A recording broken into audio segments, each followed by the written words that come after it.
Gamers, Witch Queen's launch is just weeks away, and I know that you've all prepped and gotten everything ready for it, right? Wait, you didn't prep? No worries, I've got you taken care of. I've organized this guide for new players, returning players, longtime vets, so that anybody can get prepped for the launch of the Witch Queen. The clock is ticking and there's no time to waste, so we're gonna get right into it with every single detail that you need to know, including some things that other prep videos have missed. Organization is huge, and so to make it easier, there are timestamps down below if you need to use them. Speaking of organization, I quickly need to thank the sponsor of this video, Exter. Since using time efficiently is so important, having an organized minimalist wallet is a must-have. Before they reached out to me to sponsor this video, I already was using an Exter wallet. During the winter time, using a wallet without having to take my gloves off for access to my cards was so helpful. Their wallets are made of premium leather around a beautiful metal enclosure that also has effective RFID protection, which is a must-have in 2022 with the rise of identity theft and skimming. They also have a solar-powered wallet tracker that works worldwide. Exter is having a Valentine's sale, so if you want to get one for your partner or just get something nice for yourself, then don't wait. I have an affiliate link in the description box that you can use to get yourself set up.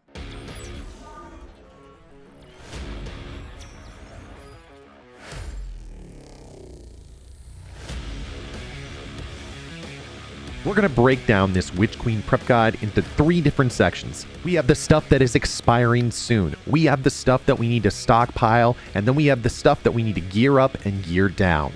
First up, let's talk about the stuff that is expiring soon. These are the things that are leaving the game with the launch of Witch Queen. We're talking quest lines, seasonal bounties, picking up exotics, emblems, and more. Some of the recommendations that I make will depend on the expansions that you own, so take that into consideration. Since the things I'm talking about in this section are going to be vaulted, you can choose to complete any of these activities if you wish, or skip it as you see fit. Probably the biggest piece of content that is going in the Destiny content vault is the Forsaken campaign and the Tangled Shore location. While you don't have to experience this content, I'd argue that Forsaken was the best expansion in Destiny 2. Many of the things that are happening in the Witch Queen are specifically because of things that happened in Forsaken. So if you haven't experienced that, you definitely can if you so choose. Otherwise, I'll have a complete video on all of the cutscenes in Destiny, leading from the beginning of Destiny 1 all the way up to Witch Queen, so get subscribed so you don't miss that. Along with the Tangled Shore and the Forsaken campaign, there are lots of other things from the previous year that are going to be leaving.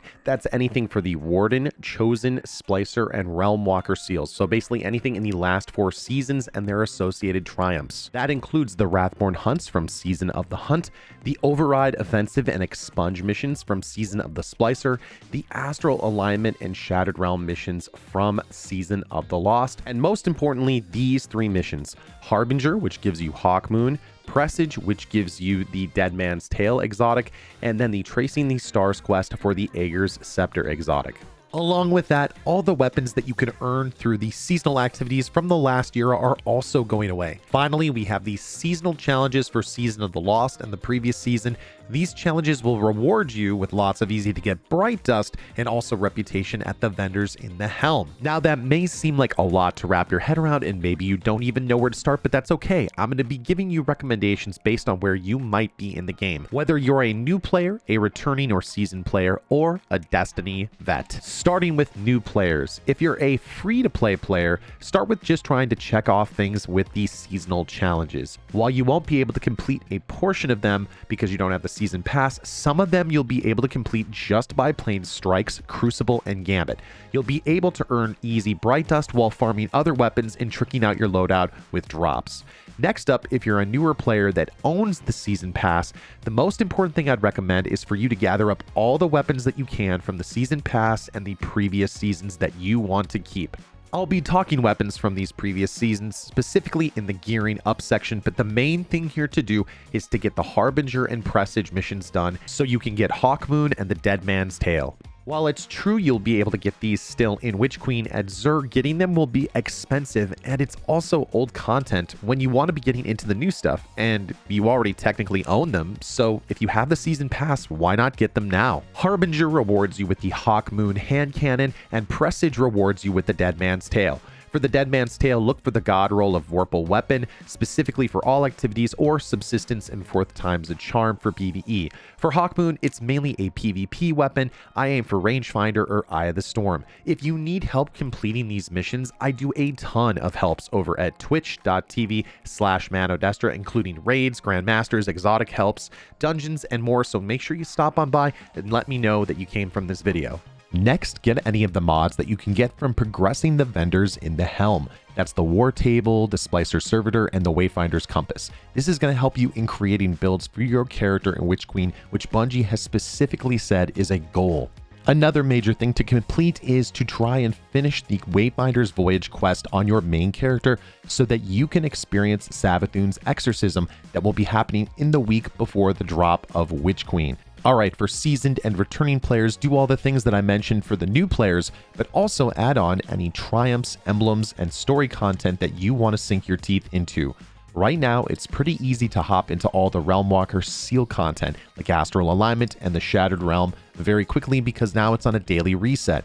Go for any of the seals that you want, but do know that it's going to take a little bit of time if you haven't started yet, so get after it now. Definitely make sure that you pick up every mod from the Helm vendors. Alright, for our Destiny pros, get all the seals cleaned up plus the Flawless Presage emblem or the 15-minute or less Harbinger emblem.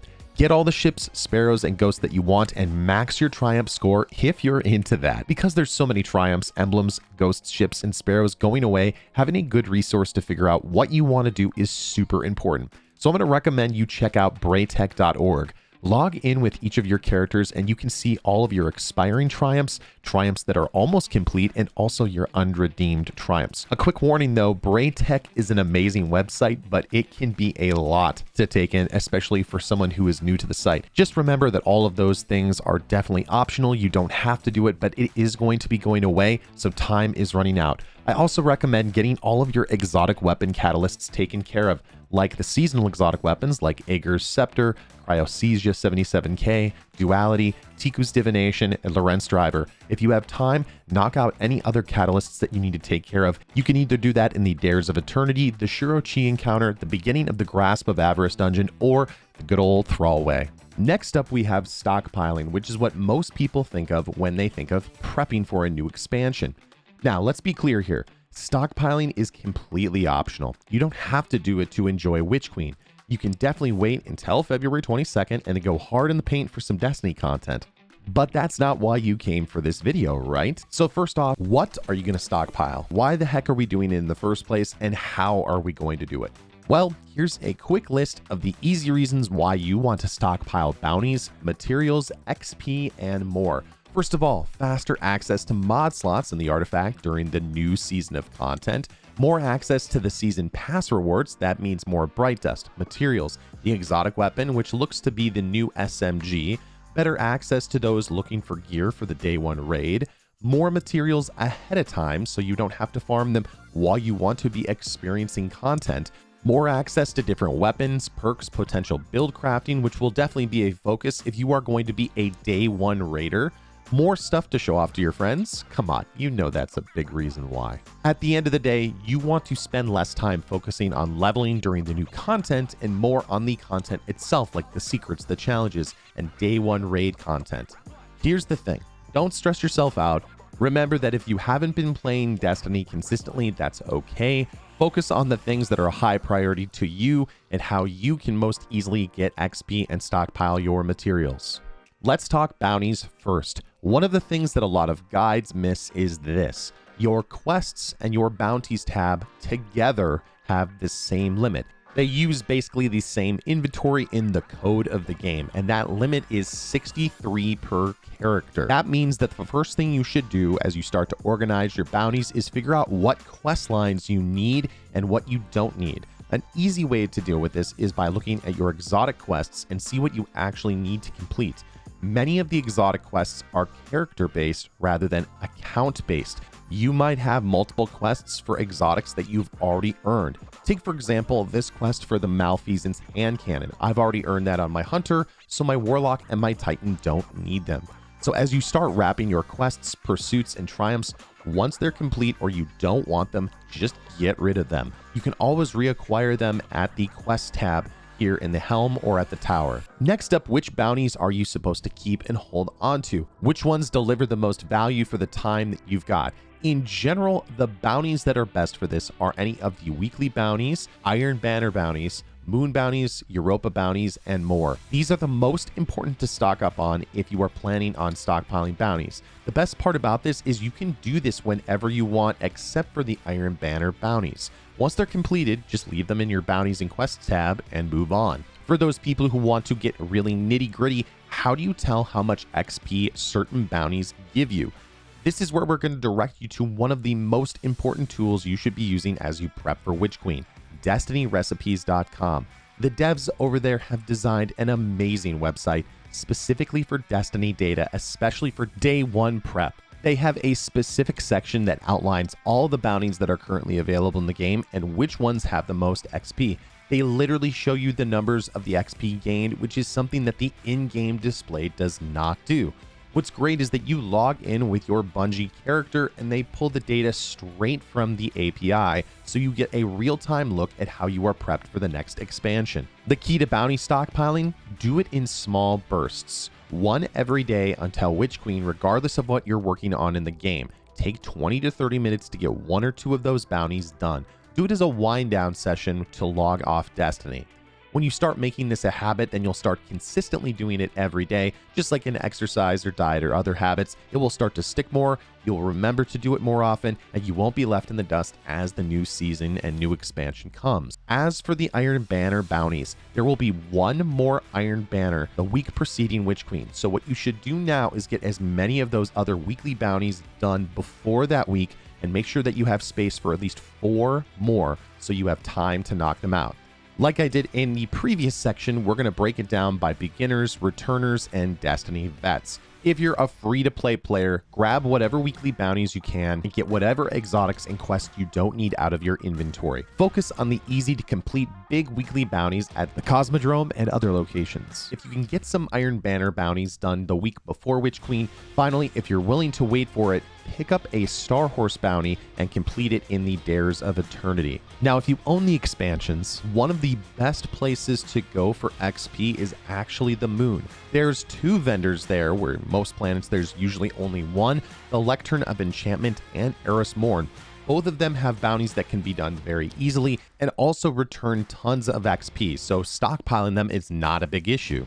In addition, you can pick up daily missions from Nessus, EDZ, Cosmodrome, Moon, or Europa, and you can hold on to those for some extra XP as well. Alright, for the seasoned or returning gamers, get those Iron Banner and weekly Moon Europa bounties set up and knocked out as quickly as possible. Another thing to take care of is your weekly clan bounties. If you're a seasoned or returning player, you're more than likely part of a clan, so using those bounties and stocking them up as well is very important. Alright, this section is for the Destiny vets and pros. You probably knew all that stuff I said earlier, right? Let's get down to the nitty gritty. You have 63 slots and you have to know exactly what they're going to be set up as so you know what to bounty prep. The 12,000 XP bounties are the Iron Banner, the weekly clan, the weekly Cosmodrome, the weekly Europa, and the weekly Nightmare and the weekly Eris bounties. The weekly Nightmare does not show XP, but it does show when you turn it in.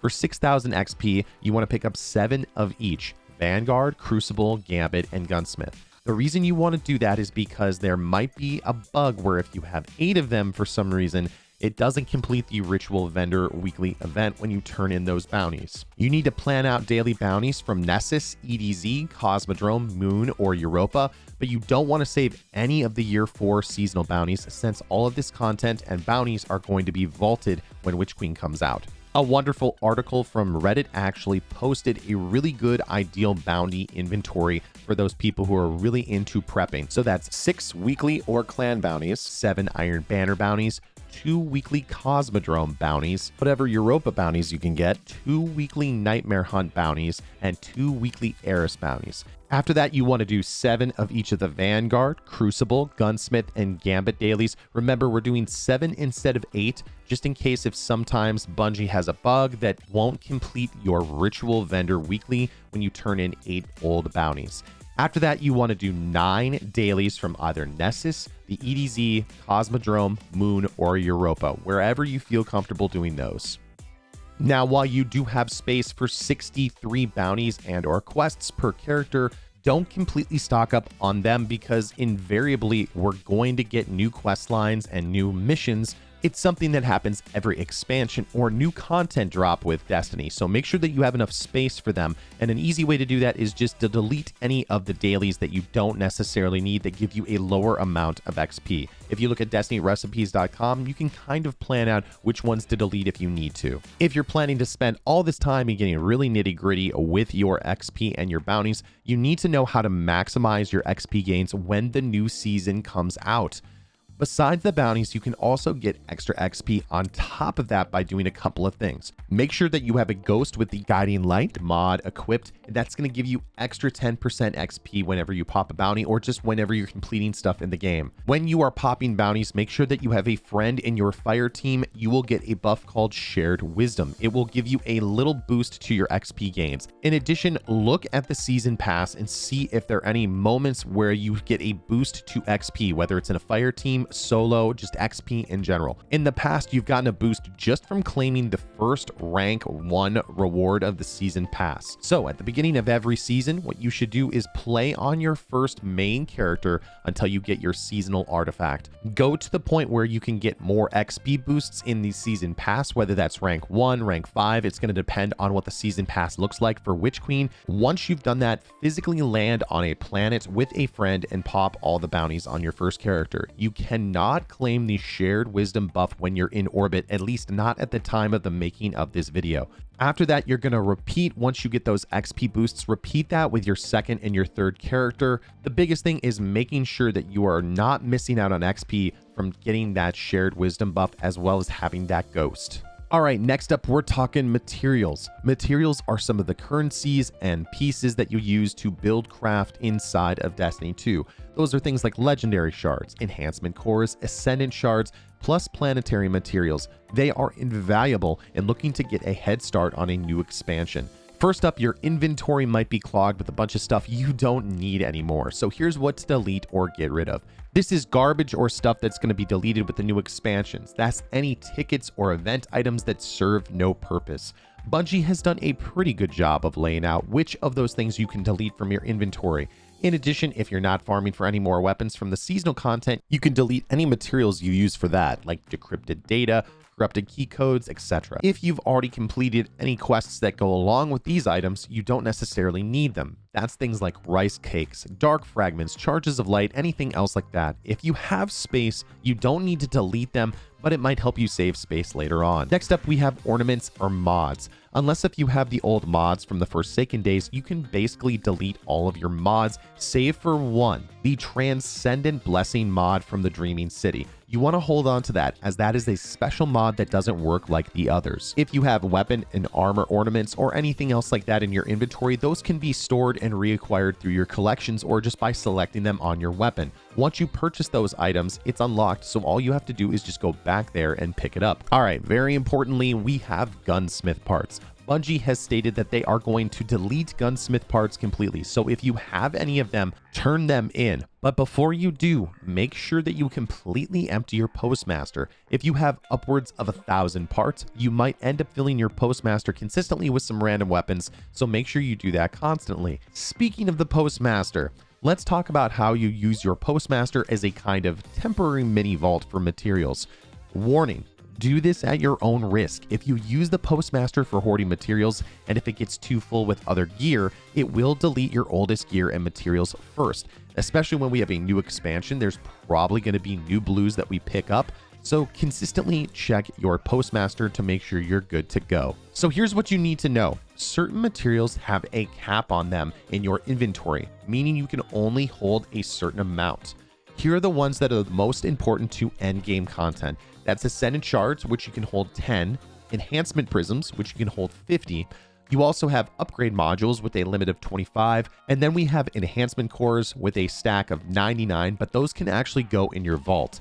Instead of just holding onto those things and calling it a day, we're going to do this instead. We're going to use our Postmaster for storage. Certain items will not go into the Postmaster, but all of these will. In addition, you can set up stacks of enhancement cores to go in your vault. So here's what you do.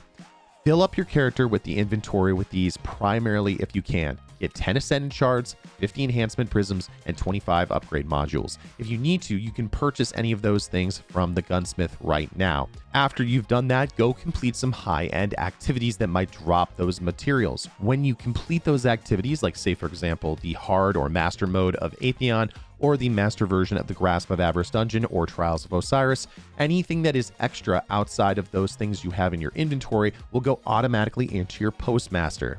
If you do this correctly, you're going to be able to keep 40 Ascendant Shards, 200 Enhancement Prisms, as well as 100 Upgrade Modules. Many endgame Destiny players have been doing things like this for years, so now you know about it and you can plan for it. Again, be careful if you decide to do this because those pieces can get deleted if your Postmaster gets too full. In addition, we can also stock up on items in another way, and this is another source that many guides miss. We can use armor in our vault to hold more materials than even our Postmaster. Let me explain how that process works. When you dismantle a piece of unwanted armor from Arbor 2.0, it's going to drop materials back to you depending on the way you've upgraded it. For example, if I level up my gear to level 10, I'll get some enhancement prisms and enhancement cores back. Now we're actually going to take use of a brand new Witch Queen system and use this to our advantage. The gunsmith is going to have a new source of reputation now in dismantling items, whether it's armor or guns, is going to help level him and get more access to more of his wares. So if you really want to stock up, the most economical and smart way is to take some unwanted armor, level it up all the way to level 9, and then store it in the vault. That way, when Witch Queen drops, I can dismantle it, get some enhancement prisms and enhancement cores back without using any Ascendant Shards, and then I also get experience at the gunsmith, and I also have a third source of these materials other than just the basic vault and Postmaster. In addition, we can also do this with Glimmer, which does tend to be tough to get when expansions launch. If you purchase certain vehicles and store them in the vault, you'll have a ton of excess Glimmer once you dismantle them. On Destiny Recipes, they have a complete guide on all of the things that will get you tons of XP down at the bottom of the prep page. You can do things like using the Zavala's Authority ship, the Other Side Sparrow, the Knight's Peace Ghost Shell, and a few others. In addition, you've got a couple other consumables that will help you out as you're starting to prep. For example, we've got the Finest Matter Weave consumable. When you defeat a boss, it gives you a chance at dropping an enhancement core. I know that I forget about this thing all the time, but while we're farming and killing bosses and prepping for Witch Queen, this is an easy way for you to get enhancement cores while you're waiting. In addition, if you're looking for another awesome way to get enhancement cores just for free, use this season's Iron Banner armor and then play in the Iron Banner. And when you get kills, if you have enough of that armor on, you have a chance to get another enhancement core. Wrapping up materials, the last piece of the puzzle is to make sure that you have plenty of legendary shards. Just go and find some legendary gear that you don't need anymore and dismantle it. You're going to want to make sure you have as many legendary shards as possible. On that note, let's get to the final section of this guide, which is the gearing up and gearing down guide. I mean gearing up by choosing the weapons that you're going to keep and hold on to and keep in your vault, and gearing down by deleting anything you don't need. Let's talk about gearing up. Let's get all the weapons that are going to be deleted or vaulted, or their sources are going to be vaulted and deleted. Specifically, you want to be looking for any of these Season of the Splicer, Season of the Hunt, Season of the Chosen, and Season of the Lost weapons. Now, I'm going to have a complete guide talking about all the weapons that you should be taking into the Witch Queen, but here's a really quick brief overview of the weapons that you want to get before they're vaulted. Now, I'm going to give you some suggestions, but I want to steer you in the sight of two really good websites, d2gunsmith.com as well as light.gg.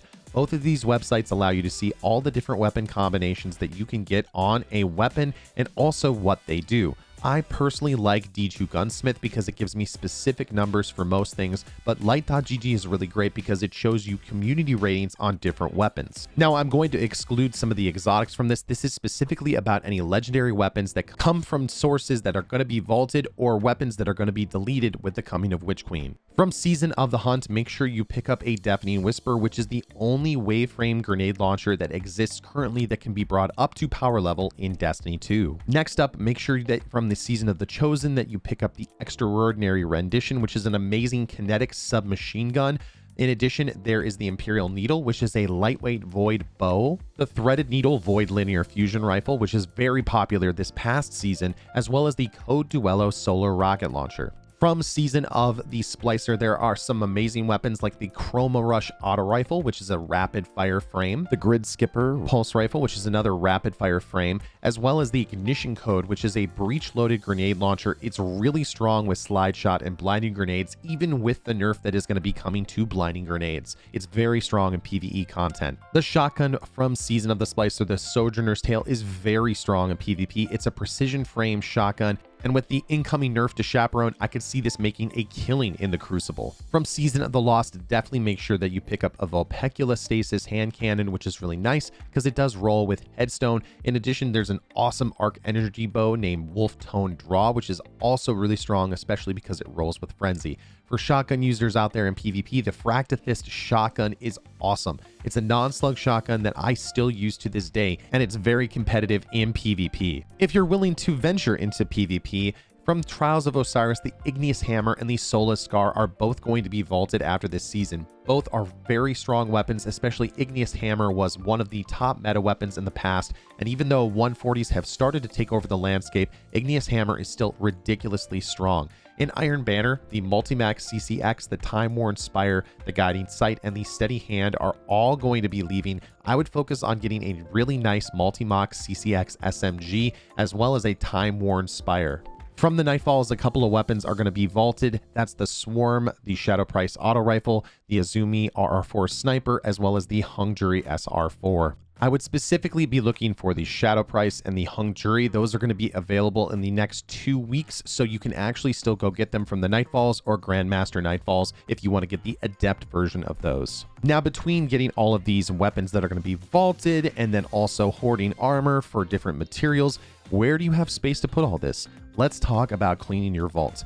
I have some really easy, quick, and fast rules. Number 1, if you have a kill tracker on a weapon, that means that you've spent some time, you've invested in the weapon, and then you want to keep it because you have a personal connection to the weapon.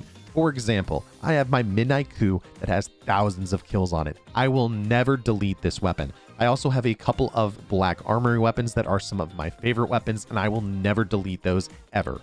After that, if you see any weapons that have a gray tag on them and you do not plan to keep them because they are not personally connected to you, get rid of them. Next up, look for any weapons that you have multiple copies of. If you've got multiple copies of the weapon, that's fine, but you need to have a concrete reason to keep them. For example, I will oftentimes keep 2 different weapons, one for PvE and one for PvP. That's totally okay. But if you're just waiting and praying that Bungie buffs one little perk on one weapon and you've been holding on to it for a year, just delete them. You don't need them, and especially with the new weapon crafting system that is coming in Witch Queen, there will be far more opportunities for you to find and build the weapons specifically how you want to, and also build more identity into them. In general, good perks are things like reload speeds, damages, and things like that. Remember that Vorpal weapon is not nearly as strong on heavy weapons as it used to be. And also there's going to be a huge exotic weapon damage buff to miners in PvE content, so you might be using more exotic primaries than you'd think. Next up, let's talk armor. What armor do you keep? What do you toss? And what are you storing for materials later on? I personally am only going to keep any armor that is high stat armor and that serves a purpose. So specifically for me, Iron Banner armor, any raid armor, as well as the Artifice armor that comes specifically from the Grasp of Avarice dungeon. You want to make sure that they have high stat rolls, so I'd say anything lower than 62 at least you should definitely toss, unless if you're using it for a specific build. The general consensus at the Destiny community is that the best stats to spec into is to make sure that you have a ton of recovery and a ton of intellect on all your characters. Now, intellect is not as important as it used to be with the changes that they've made to supers and abilities, but it's still very important. So spec into recovery and intellect in general. And after that, if you've got something that has 60 mobility and you're not on a hunter, there's no reason to keep it. Next up, we have exotic armor. What should you keep? What should you toss? In general, if you've got a high stat piece of exotic armor that's spec'd well, again, into intellect or recovery, or something specific for a build, toss any duplicates you have. There's no reason to keep multiple copies around except for one reason. Because Armor 2.0 brought elemental affinity with armor, now you may want to actually keep multiple copies of an exotic, say for example, if you want void mods on them, or arc mods on them, or solar. For example, I have multiple copies of my 6 Coyote, so if I need to use it specifically for different cases, I've got the ability to change out different mods if I so choose. In general, the PvP community has come to the consensus that having Arc Elemental Affinity for PvP exotics are really strong because you can put on Radiant Light and Powerful Friends, which boosts your mobility as well as your strength, which can be really strong in PvP with certain builds. You just have to decide what build crafting you want to have, which exotics are important, and also which ones are high stat rolls. Get rid of the rest. After that, you should just have the armor that you're planning to delete when Witch Queen comes around, as well as any materials that you're stockpiling. With that, you should have your bounties prepped. You should have your weapons locked and loaded. You should have your armor set up and masterworked. You should be ready for when the Witch Queen comes out. If you've made it this far in the video, thank you so much for watching all of this content. As always, I hope that it has helped you out a ton. If you can think of anything else that the community would need to know for leveling and getting prepped for Witch Queen, make sure you leave a comment down below, or just leave a comment down below if you feel like this video helped you out. And if it did help you, consider hitting the like button and also subscribing and turn on notifications. That way you don't miss a single video guide that I put out, and I'm going to be putting out a ton as we get through Witch Queen this year. If you have any questions or you just need some help in Destiny 2, stop by my Twitch stream, twitch.tv/manodestra. If you want to join a great community, make sure you join our Discord server. I answer questions there when I'm offline, as well as we also have some looking for groups or LFGs in the Discord, as well as lots of information that you'll need for Destiny, as well as some other fun topics that we like to cover. Again, thank you so much for watching. Good hunting, gamers. I will see you next time in the universe of Destiny.